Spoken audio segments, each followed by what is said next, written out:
CES, and yeah, I'm in the Accelaser booth. You guys want to see what's going on?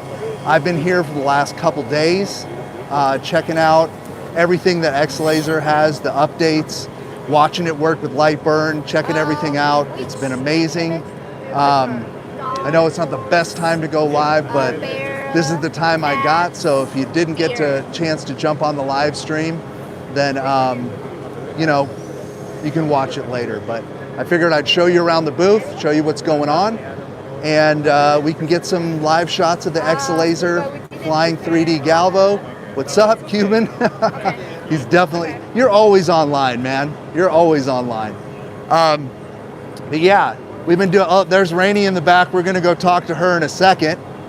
I know it's a little late in Europe, but still, hey man, I'm here. We got some really cool demos that we've been running the last couple days. It's been crazy, so much interest, so many people coming by the booth that either have never seen a laser quite like this before, or they're just used to what they've normally seen. But when they actually see the Accelaser running some of these demos, I'm sitting here and I'm trying to explain to them what a flying 3D Galvo is. But then when they actually see it, it kind of all makes sense. So let's walk over there. I'll show you guys kind of what's been going on. Let me flip the camera around. Boop. There we go. Hopefully you guys can hear me okay.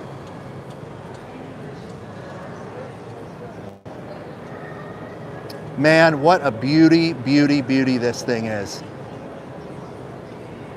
Hey, Rainey. Hey. Your microphone's on, I think. Just turn it off. Oh, you turned it off. So some of you probably know Rainey. She's the head of marketing over at Accelaser, and she has been out here with me running demos for people all day, every minute, staging, talking to people. And you know, here's a couple examples. How do you like the show so far, Rainey? It's great. Yeah. It's always nice to meet people and talk to them. So many new questions, right? Yes. So many new questions about, just from people who know nothing to people who know a lot about laser engraving, yes, to other corporations looking to find solutions, yeah, for their shop. It's been I've been enjoying talking to different people as well. Me too, and just educating them on laser engraving technology and getting to know some of these different people here. Yeah, and I also enjoy watching them react to the demos, and wow, that's great. Yeah, so I know that what a lot of people probably want to see is some actual demos. And I know we have really bad internet here, but so if it gets grainy, we apologize. We've been struggling with internet here at CES 2026, but we said, you know what, let's just not worry about it and let's just go live and see what we can do, right? So you want to set up a demo? Yeah. Sure. What do you want to set up? Maybe a photo? Yeah, photo first. Okay, go ahead and set up a photo on Lightburn, and then we'll get it set up and I'll show you.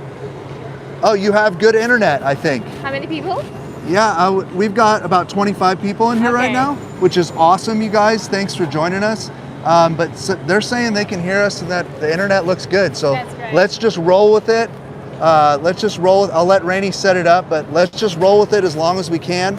I have literally been at the Accelaser booth the whole time, yesterday and today, so I haven't had my chance to go out and explore the rest of the show or any other lasers, but tomorrow is my day to do that. So I'll probably go live again to show you guys more of CES. Good, thank you for the sound check and thank you for the internet check, because it has been dicey here.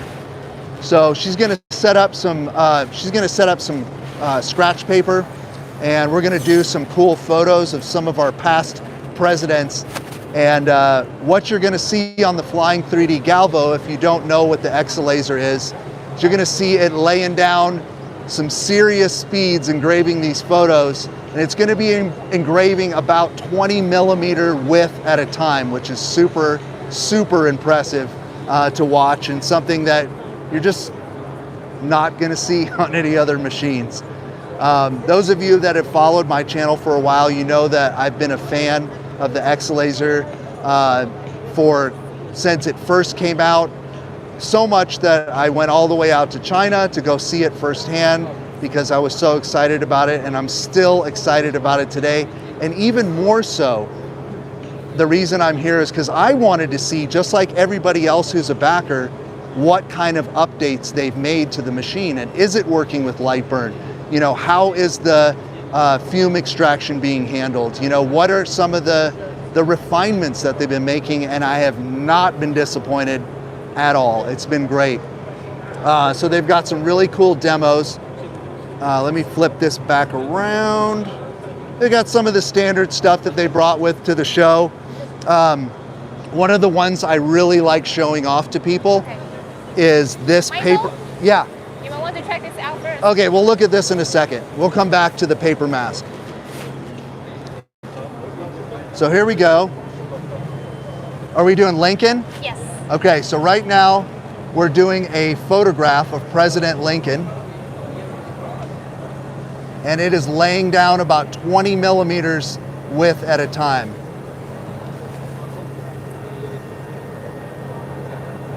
And I'm sorry about the glare, everybody. But I think this is good. It's working good. Yeah. So right now we're using the diode laser. This is just test paper, so it's only about 15% power. Pretty fast. And now it's going to go back and do another layer because of their proprietary stitching that they do here to stitch that photo together so there's no seams. Everything looks nice and clean. Let's see if I can get maybe further away from that. This demo we've been running a lot for folks. If you put your camera lens against the acrylic, it gets rid of the glare, cube and crack. All right, well, I'll try. I'm on a gimbal, so there we go. That's better. Woo, boy. And it's doing layer by layer. This is the way it works with its stitching algorithm. It's going to go back and do another pass. And as it does these passes, I want you guys to notice the detail coming out, the refinement. It's just absolutely stunning to me to see it throwing down that wide of a beam and stitching it all together so nicely.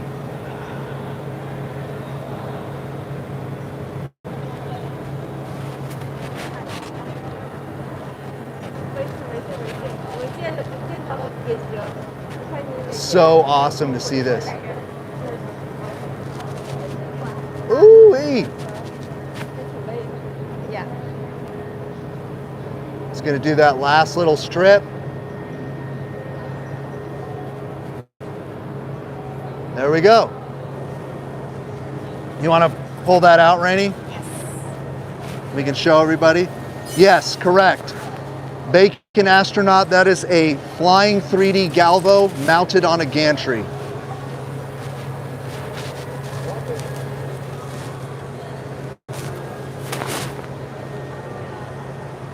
That is so cool. And we did some other president. You want to hold it up, Rainey? Yeah.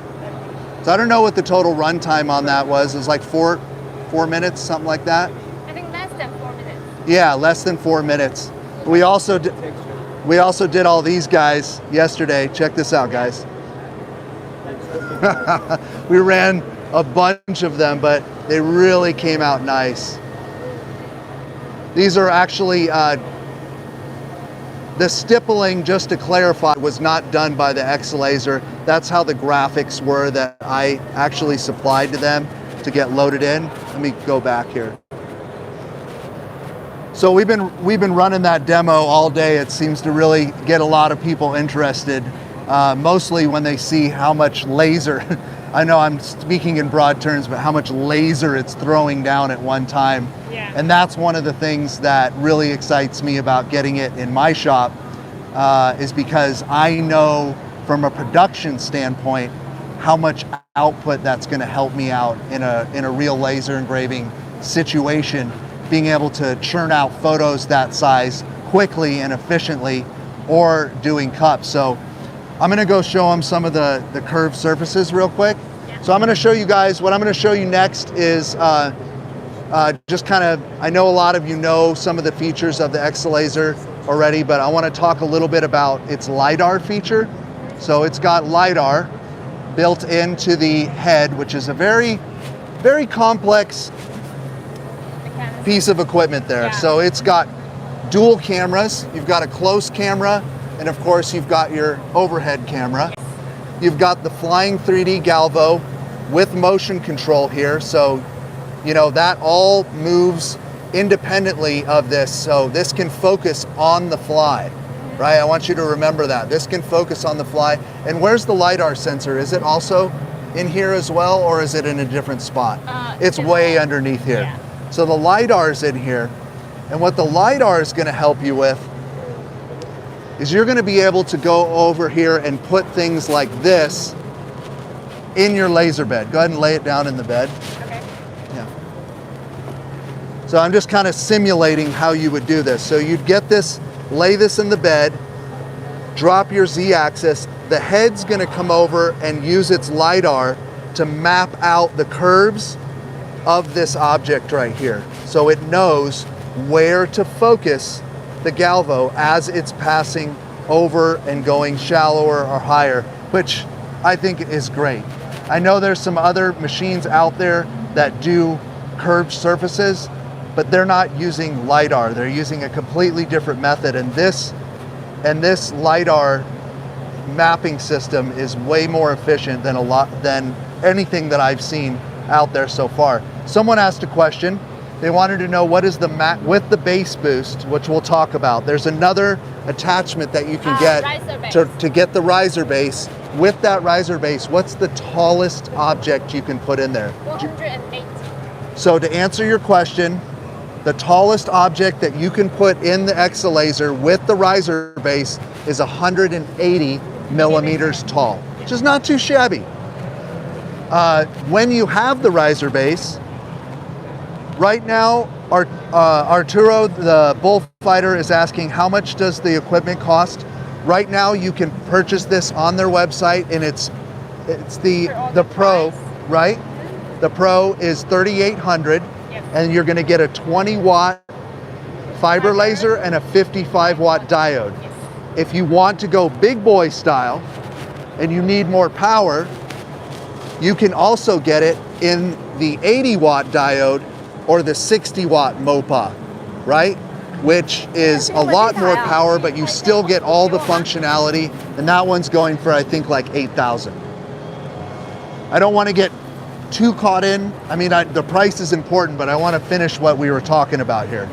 So you've got the riser base in, now you've got that extra Z height, right? So for tumblers, whatever.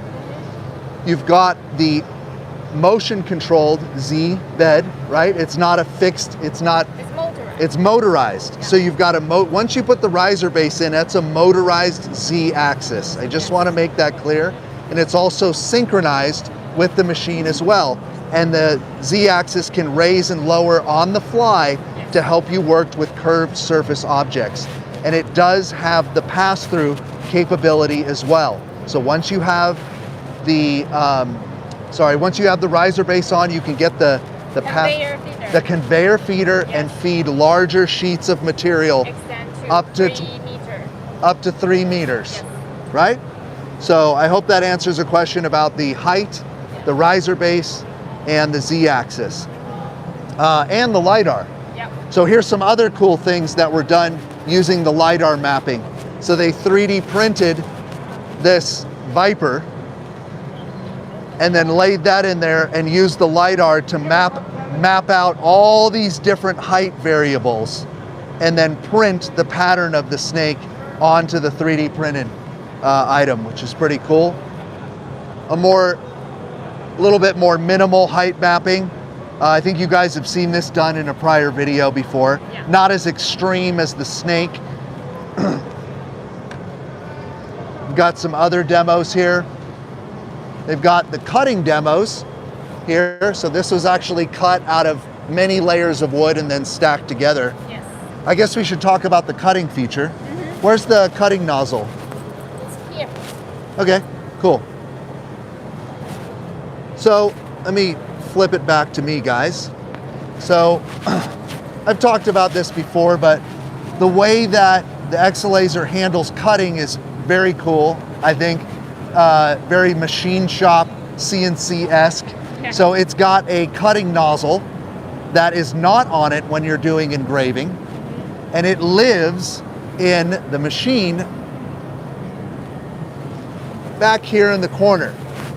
So it has a little cozy home that it lives in back there.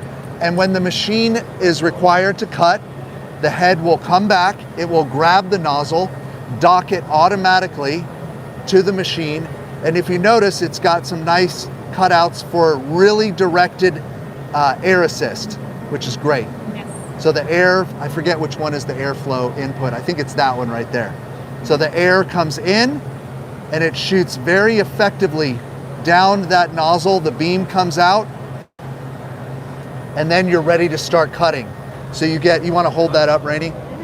So you get really directed airflow right down. The beam's going to shoot right down that hole. So then you have, airflow is everything when you're cutting. Yes. It's very important to have really focused airflow to get nice, clean cuts with not a lot of soot and charring. So they've taken care of that with this machine, which I think is really cool. And when you're done cutting, the head will go back as this is docked on here, and it will go and dock itself, the cutting head, right back in its little home back there until you need it again, which I think is super cool. So why don't I give this to you, Rainey? To me? And you can hold it and ask everybody if they want to ask me questions. Okay. You can stand back there and I'll just hang out here. We'll do some Q&A. Yeah, Q&A. So if anybody Very has any nice. questions that I haven't gone over, and I know there's a lot to go over, please feel free to throw them in the comments right now. Rainey's reading the comments, Yes. and she'll feed me some questions. And I'm not going to put this on, because it's not my vibe right now. I'll put it back over here. Oh, let's talk about something else. Do we have any questions coming in yet? Yeah, but it disappears so quickly, I cannot read it through. Okay, well, let me see if I can pull it up real quick. Okay. Maybe some of you guys can help me out. Is this it? Right here? Try Okay, let me see. Let me see if I can figure out how to show, because we're on my phone, obviously. Is this it? No. That's not it. Is this it? No. So yeah, the questions are kind of like disappearing quickly. Yeah. So, let's see. No? Oh, Here. if you're using Lightburn, And set a layer for engrave and a layer. you're gonna have to read fast. Here, let's go back here. Okay. All right. So while we wait I'll wait for the next question to come up. Yeah, and someone asked about the cost. So it's not a 3D printer, it's only a laser. Correct. So this is a Flying Galvo 3D laser, and it is not a 3D printer. It's got a Galvo head and a gantry, and it's a dual source laser engraving machine with fiber and diode. Yes.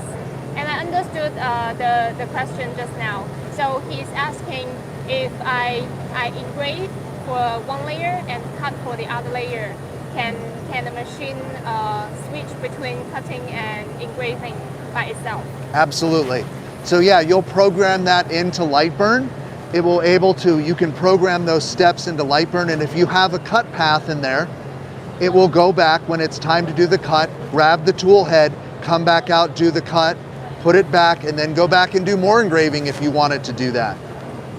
And someone asked a good question, and I think Michael can be the best one to answer that. Sure. Why this technology costs so much? Why does the technology cost so much?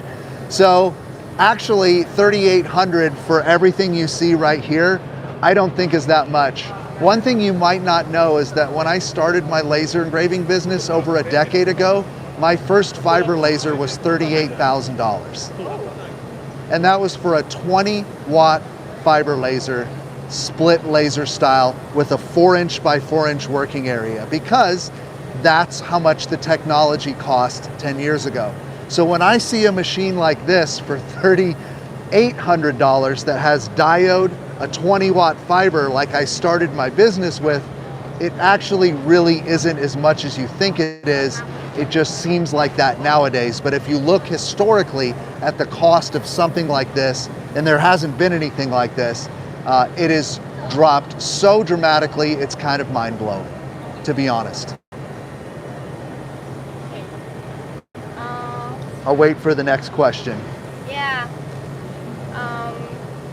Fume correct 3521 shares that his or her friend has another laser that costs 38,000.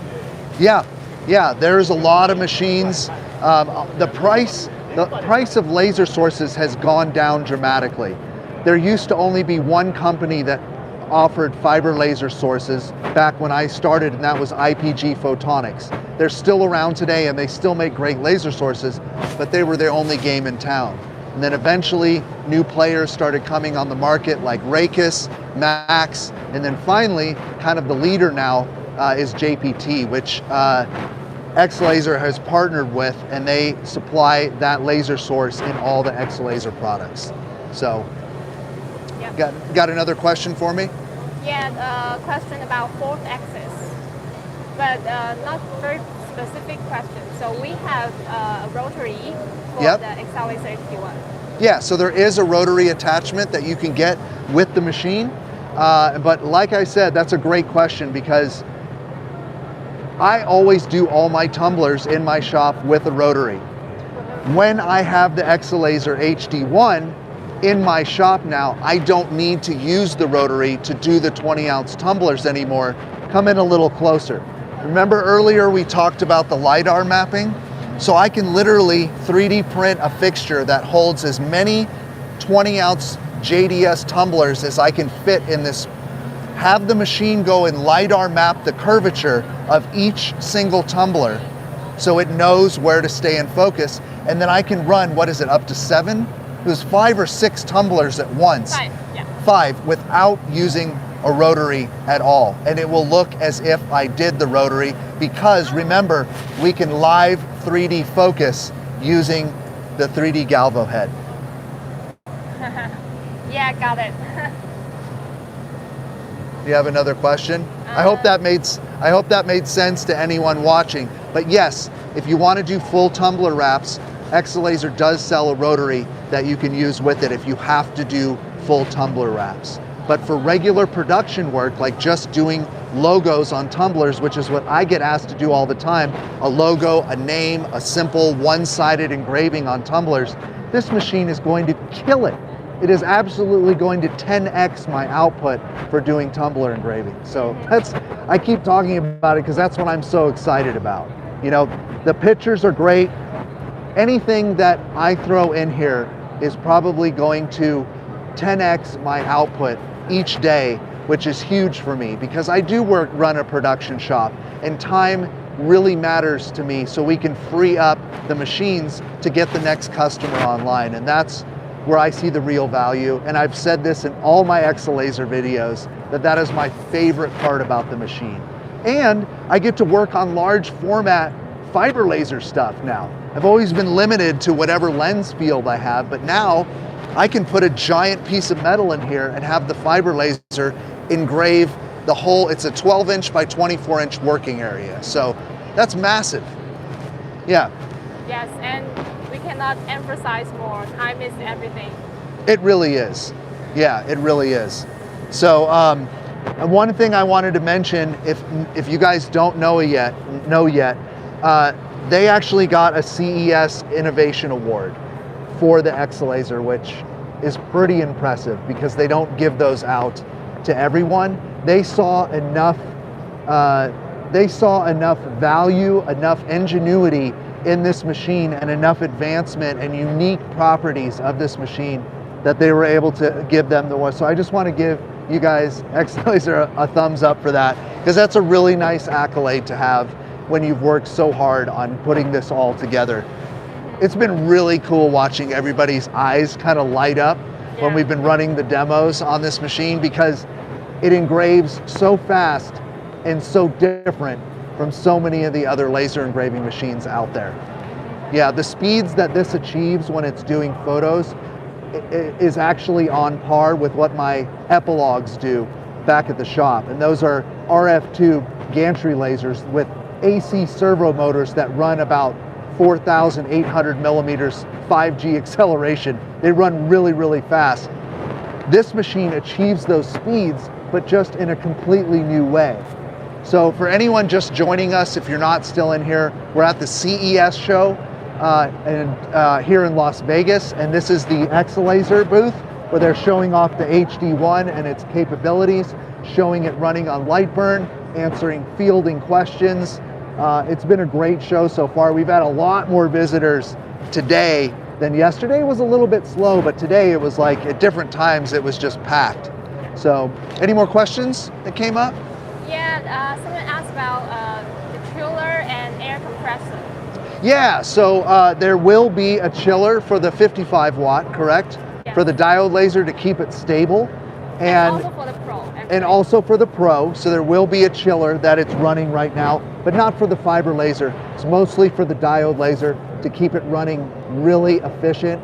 And then also air compressor. Yeah, you will need to use an air compressor with it. The air compressor serves two purposes. Obviously, when you're cutting, you want to have really good air flowing down that nozzle, but it's also helping keeping particulates away from the galvo lens that's underneath there too. So they have like an airflow system to blow a little air to keep particulates away from that.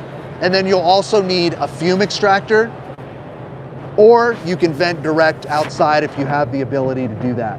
So right now they're using the filter box micro, which I told them they should get because it is one of my favorite fume extractors. It's so small and compact. You want to show it to them real quick? Yeah. You guys have heard me. It's a little bit messy. Yeah, it's okay, it's okay. But the filter box micro has been handling the show really, really, really well. The whole show we've been throwing. Yep. This little guy is a champ.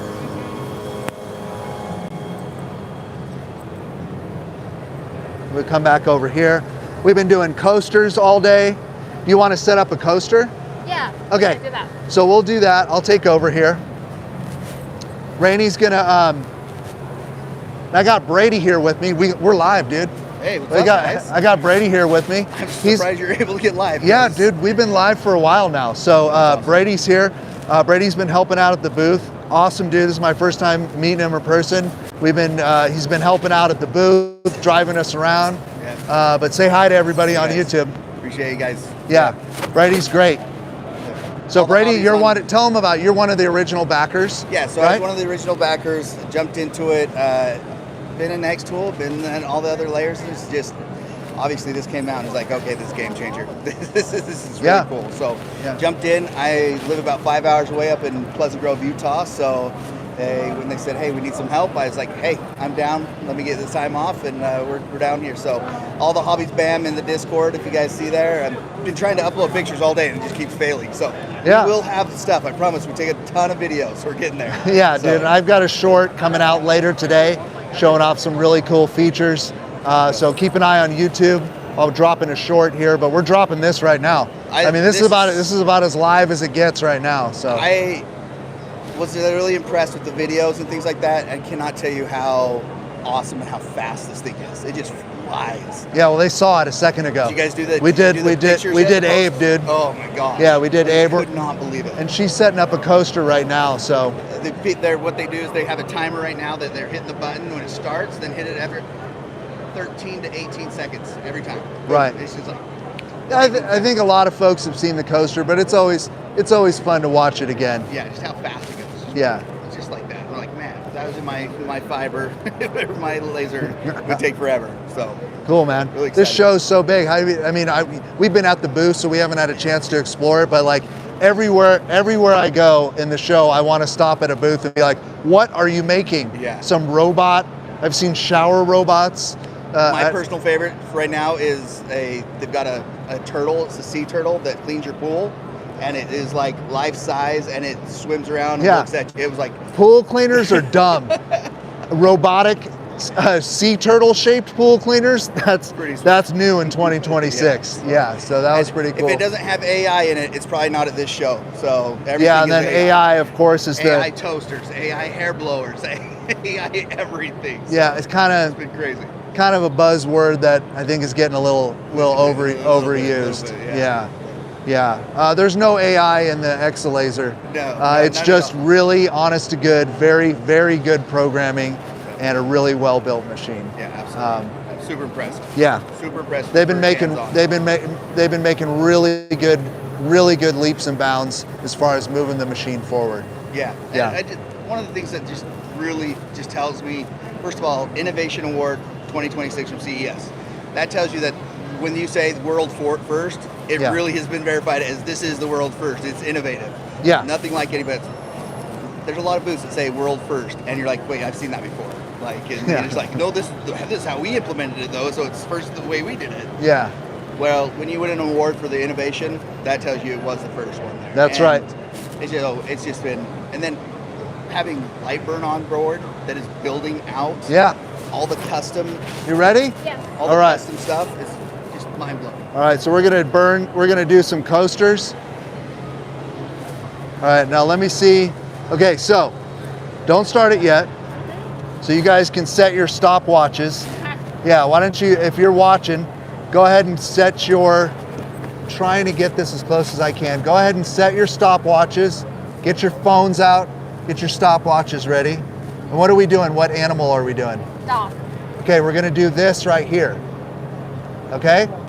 We're gonna do that right here. Let me refocus here. Come on. Hold on a second.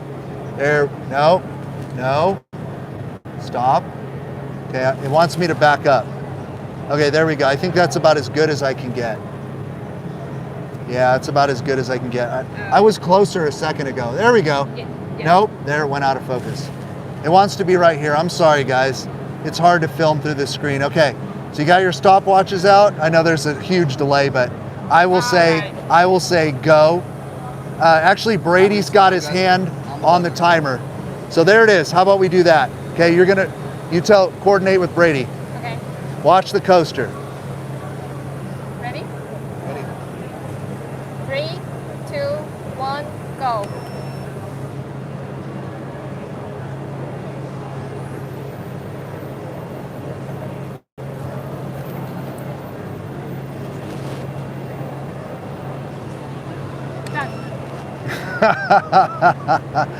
So there's the time for you, right?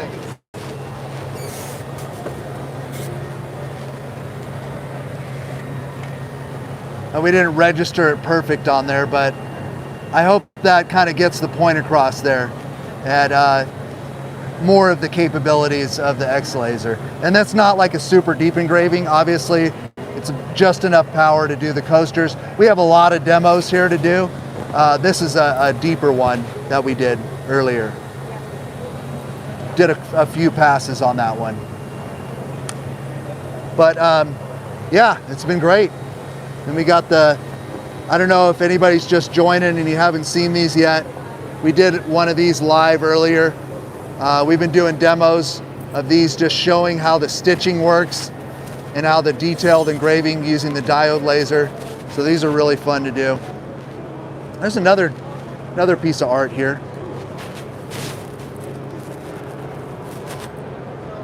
It's really nice detail on this.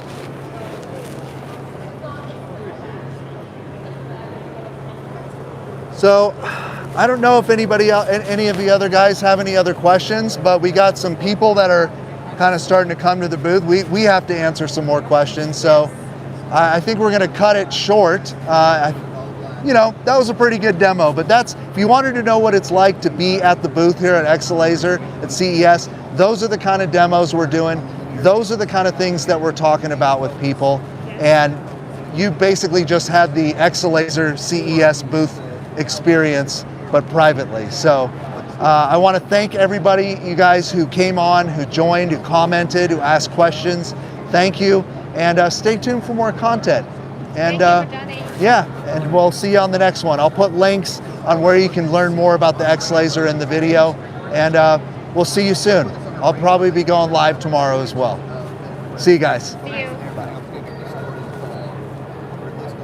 Let's see here. See if I can figure out how to boom.